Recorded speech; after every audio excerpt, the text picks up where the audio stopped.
La historia de Guatemala está marcada por constantes violaciones a los derechos humanos. Entre otros factores, tienen como origen la pobreza, la guerra y la opresión política. Solo en el periodo del enfrentamiento armado interno, la Comisión del Esclarecimiento Histórico constató que se registraron ejecuciones arbitrarias, desapariciones forzadas, torturas y otros tratos crueles, inhumanos y degradantes. Violación contra mujeres, violencia contra la niñez, privación de libertad, denegación de justicia, atentados contra la libertad de expresión, atropellos a los pueblos indígenas, desplazamientos forzados, masacres y genocidio. En ese escenario era necesaria la creación de una figura que velara por el respeto a los derechos humanos de la población. La misma quedó instituida con la promulgación de la Constitución Política de la República, aprobada el 31 de mayo de 1985. El artículo 275 de la Constitución Política de la República de Guatemala establece que son atribuciones esenciales del Procurador de los Derechos Humanos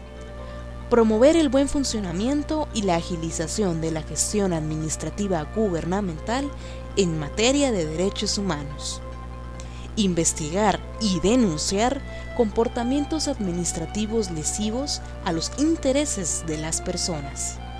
investigar toda clase de denuncias que les sean planteadas por cualquier persona sobre violaciones a los derechos humanos, recomendar privada o públicamente a los funcionarios la modificación de un comportamiento administrativo objetado, promover acciones o recursos judiciales o administrativos en los casos en que sea procedente, entre otras. En agosto de 2002, el Congreso de la República elige al doctor Sergio Fernando Morales Alvarado, quien imprime una nueva dinámica a la institución. Esto se refleja en la investigación de casos paradigmáticos, como el desalojo de la finca Nueva Linda, Champerico Retaluleu, donde se señalaron diversos actos de violaciones a los derechos humanos,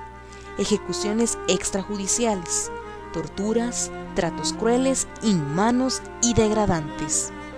abuso de autoridad, obstrucción de la justicia y violencia contra grupos de población vulnerable, niños, niñas, mujeres y adultos mayores. Hechos acaecidos durante las manifestaciones en contra del Tratado de Libre Comercio en Colotenango, Huehuetenango,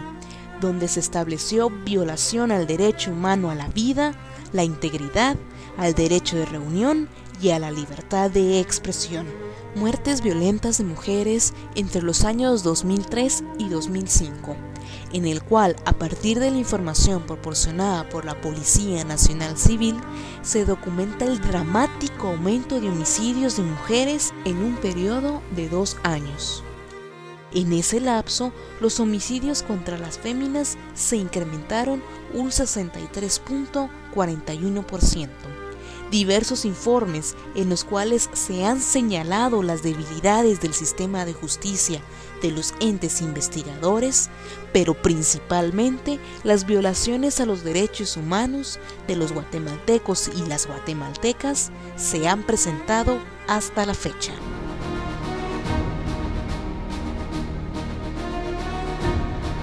La asesoría jurídica del Procurador de Derechos Humanos tiene como funciones esenciales emitir opinión en los asuntos que se sometan a su consideración y brindar auxilio profesional en los procesos que se tramitan ante los tribunales de la República.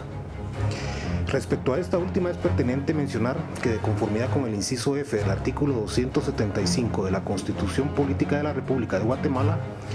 al Procurador de los Derechos Humanos se le ha otorgado la atribución de promover acciones o recursos judiciales o administrativos en los casos que sea procedente. En ese mismo orden de ideas, la Ley de Amparo, Exhibición Personal y de Constitucionalidad establece los casos en que es procedente patrocinar las acciones de amparo que se promuevan en forma verbal, ante los tribunales de la República, que básicamente son cuando el promotor es una persona notoriamente pobre, discapacitado, menor de edad o con escasa instrucción. Sin embargo, además de esos casos, también la ley aludida reconoce la legitimación activa del Procurador de Derechos Humanos para proteger los intereses que le han sido encomendados y para plantear acciones de inconstitucionalidad de leyes, reglamentos y disposiciones de carácter general. Durante la administración del doctor Sergio Fernando Morales Alvarado se han promovido diferentes procesos en sede constitucional. Es pertinente recordar que las resoluciones que dicta el magistrado de conciencia doctrinariamente se reconocen que carecen de fuerza vinculante, que las haga coercibles por sí mismas. Son más bien exhortaciones de carácter moral que buscan modificar paulatinamente la conducta violatoria de los derechos humanos por parte de los funcionarios públicos. Así también lo ha establecido por la vía de la jurisprudencia la Corte de Constitucionalidad.